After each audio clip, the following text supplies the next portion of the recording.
Ayat hari ini adalah Kejadian 43, ayat 1-15. Mari kita baca bersama. Tetapi hebat sekali kelaparan di negeri itu. Dan setelah gandum yang dibawa mereka dari Mesir habis dimakan, berkatalah ayah mereka, "Pergilah pula membeli sedikit bahan makanan untuk kita." Lalu Yehuda menjawabnya, "Orang itu telah memperingatkan kami dengan sungguh-sungguh. Kamu tidak boleh melihat mukaku jika adikmu itu tidak ada bersama-sama dengan kamu. Jika engkau mau membiarkan adik kami pergi bersama-sama dengan kami, maka kami mau pergi ke sana dan membeli bahan makanan bagimu. Tetapi jika engkau tidak mau membiarkan dia pergi, maka kami tidak akan pergi ke sana, sebab orang itu telah berkata kepada kami, 'Kamu tidak boleh melihat mukaku jika adikmu itu tidak ada bersama-sama dengan kamu.' Lalu berkatalah Israel, 'Mengapa kamu mendatangkan malapetaka kepadaku dengan memberitahukan kepada orang itu bahwa masih ada adikmu seorang?' Jawab mereka, 'Orang itu telah menanyai kami dengan seksama tentang kami sendiri dan tentang sanak saudara kita. Masih hidupkah ayahmu? Adakah adikmu lagi?'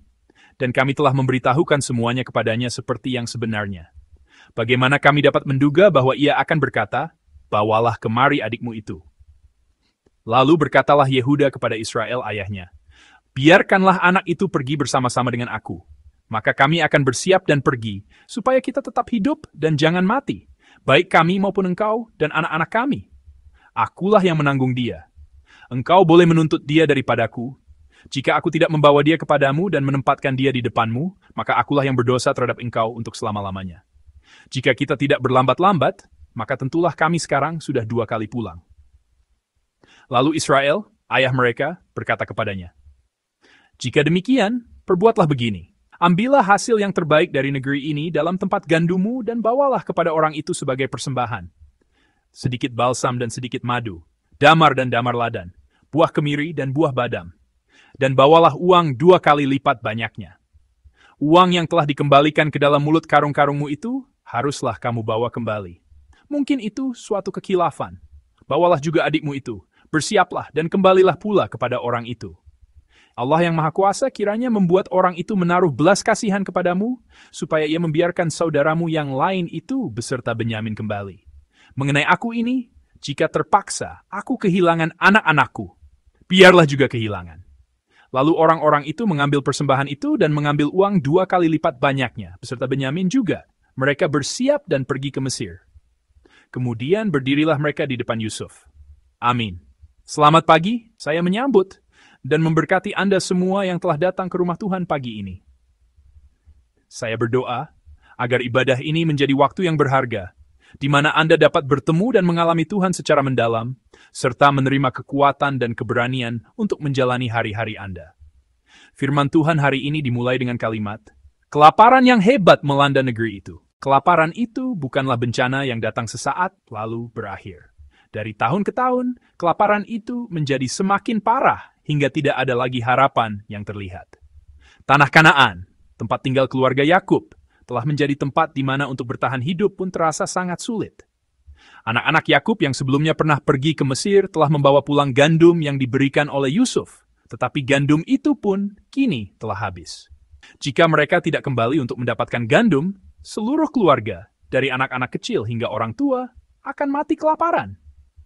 Saat itulah mereka teringat akan peringatan yang jelas dari Perdana Menteri Mesir, yaitu Yusuf, ketika mereka meninggalkan Mesir. "Kamu tidak boleh menghadap aku lagi jika adikmu yang bungsu tidak bersama-sama dengan kamu." Terlebih lagi, Simeon, putra kedua, masih ditahan sebagai sandera di Mesir. Untuk membawa pulang saudara mereka itu, mereka harus membawa serta adik bungsu mereka ke Mesir. Namun, masalahnya ada pada ayah mereka, Yakub. Ia tidak dapat mengambil keputusan dengan mudah. Alasannya adalah trauma kehilangan Yusuf yang sangat ia kasihi di masa lalu, dan kecemasan bahwa Simeon, putra keduanya, kini juga berada dalam bahaya di Mesir. Kekhawatiran dan kegelisahan inilah yang menjadi beban berat yang menghalangi Yakub untuk mengambil keputusan. Dengan gusar, Yakub berkata kepada anak-anaknya, "Mengapa kamu mengatakan kepada orang itu bahwa kamu mempunyai adik bungsu? Bukankah karena kamu mengatakan itu, ia meminta kita membawa Benyamin?" Penyesalan dan ketakutan membuat suaranya meninggi. Di matanya, mengirim Benyamin seakan mempersiapkan sebuah pemakaman lagi. Pada saat itulah, Yehuda, salah seorang putranya, maju. Dengan nada yang paling tegas di antara saudara-saudaranya, dan dengan hati yang tulus, ia berkata kepada ayahnya. Dalam Kejadian 43 ayat 9, ia berkata, "Akulah yang menanggung dia. Engkau boleh menuntut dia daripadaku. Jika aku tidak membawa dia kepadamu dan menempatkan dia di depanmu, maka akulah yang berdosa terhadap engkau untuk selama-lamanya." Dengan kata lain, ia berkata, "Saya pasti akan membawa pulang adik bungsu Benyamin. Saya akan bertanggung jawab dan membawanya kembali. Jika saya tidak berhasil membawanya pulang kepada ayah, ayah boleh menganggap saya bersalah seumur hidup." Yehuda tidak hanya berbicara untuk membujuk ayahnya.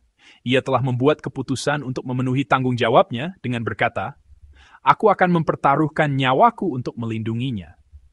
Yehuda tidak lagi menghindar atau mencari alasan, tetapi mulai mengambil keputusan dengan mempertaruhkan nyawanya sendiri. Kemudian Yehuda mengingatkan ayahnya akan waktu yang telah terbuang dengan berkata, "Jika kita tidak berlambat-lambat, maka tentulah kami sekarang sudah 2 kali pulang." Ia menggerakkan hati ayahnya dengan berkata, "Sekarang kita harus membuat keputusan sebelum terlambat. Kita tetap di sini, kita semua akan mati kelaparan. Mungkin Benyamin juga akan mati jika kita pergi, tetapi saya akan melindunginya dengan nyawa saya dan membawanya kembali." Akhirnya, hati Yakub luluh. Ia mulai mempersiapkan kepergian anak-anaknya. Ia berkata, "Bawalah hasil terbaik negeri ini sebagai persembahan. Bawalah juga uang 2 kali lipat, termasuk uang yang ditemukan kembali di dalam karung-karungmu. Kembalikanlah itu. Mungkin itu sebuah kekeliruan." Setelah melakukan persiapan terbaik yang bisa ia lakukan, akhirnya Yakub mulai melepaskan semua beban hatinya di hadapan Tuhan. Dalam ayat 14, kita melihat doanya. "Allah yang Maha Kuasa kiranya membuat orang itu menaruh belas kasihan kepadamu, supaya ia membiarkan saudaramu yang lain itu beserta Benyamin kembali." Ia berseru kepada Allah yang Maha Kuasa, El Shaddai. Yakub yang tadinya berkata, "Jika aku kehilangan Benyamin, rasanya aku akan mati." Kini melepaskan segalanya dan berdoa kepada Allah yang Maha Kuasa. "Tuhan, berilah kami belas kasihan dan anugerah-Mu." Dan jika kita melihat bagian akhir dari ayat 14, ia membuat sebuah pengakuan iman yang luar biasa.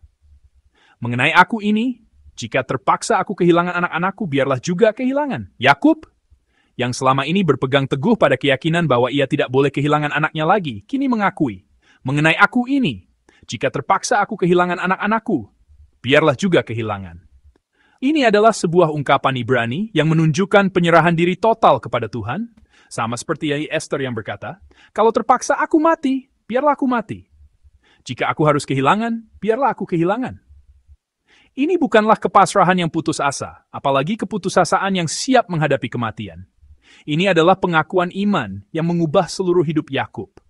Ia mulai menyerahkan kepada Tuhan apa yang telah ia genggam seumur hidupnya. Itulah saat di mana ia menyerahkan beban berat yang dipikulnya seorang diri ke dalam tangan Allah yang Maha Kuasa. Kini Yakub siap untuk membuka tangannya. Ia melepaskan ketakutannya, melepaskan keterikatannya pada anaknya, dan mulai berdiri di hadapan Tuhan dengan iman. Dalam hidup kita ada banyak hal yang sulit kita lepaskan. Di mata orang lain mungkin itu bukan apa-apa. Itu bukan masalah besar. Namun, bagi diri kita, ada sesuatu yang begitu berharga yang tidak bisa kita lepaskan. Sesuatu yang kita simpan jauh di dalam hati yang tidak diketahui siapapun. Bagi Yakub, Benyamin adalah sosok seperti itu. Setelah kehilangan Yusuf dan Simeon ditahan di Mesir, keharusan untuk mengirim putra bungsunya yang terkasih Benyamin terasa seperti kematian bagi Yakub. Yakub adalah orang yang hidup dengan menggenggam erat sepanjang hidupnya. Saat lahir, ia lahir sambil memegang tumit kakaknya. Ia hidup dengan terus berjuang dan menggenggam untuk merebut berkat hak kesulungan. Ia menggenggam untuk mendapatkan istri yang ia cintai. Di tepi sungai Yabok, ia bergulat semalaman, berpegang erat pada utusan Tuhan, dan tidak mau melepaskannya demi sebuah berkat. Yakub adalah orang yang tidak tahu cara melepaskan. Ia percaya bahwa ia hanya bisa hidup jika ia terus menggenggam cinta, berkat, kehidupan, dan anak-anaknya.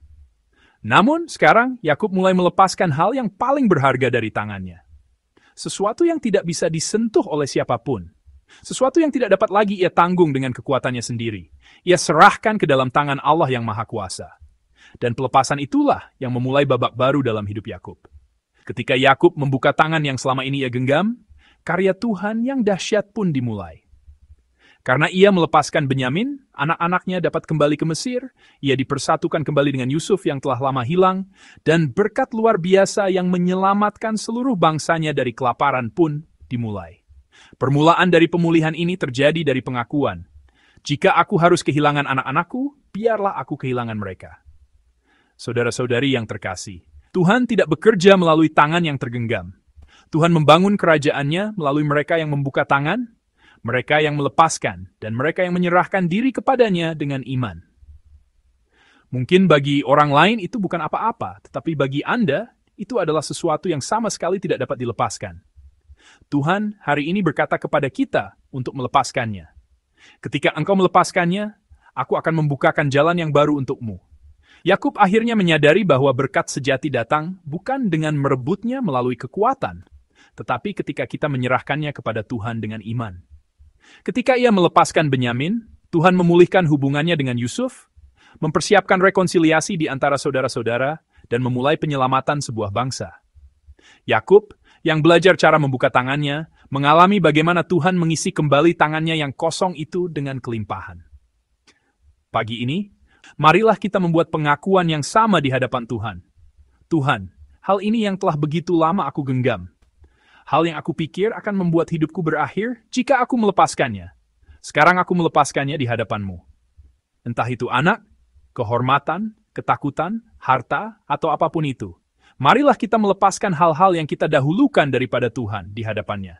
Pada saat itu, Tuhan akan membuat jalan dalam hidup kita yang seakan terhenti, menyalakan kembali api iman yang meredup, dan memulai pemulihan yang menakjubkan atas apa yang kita anggap telah hilang.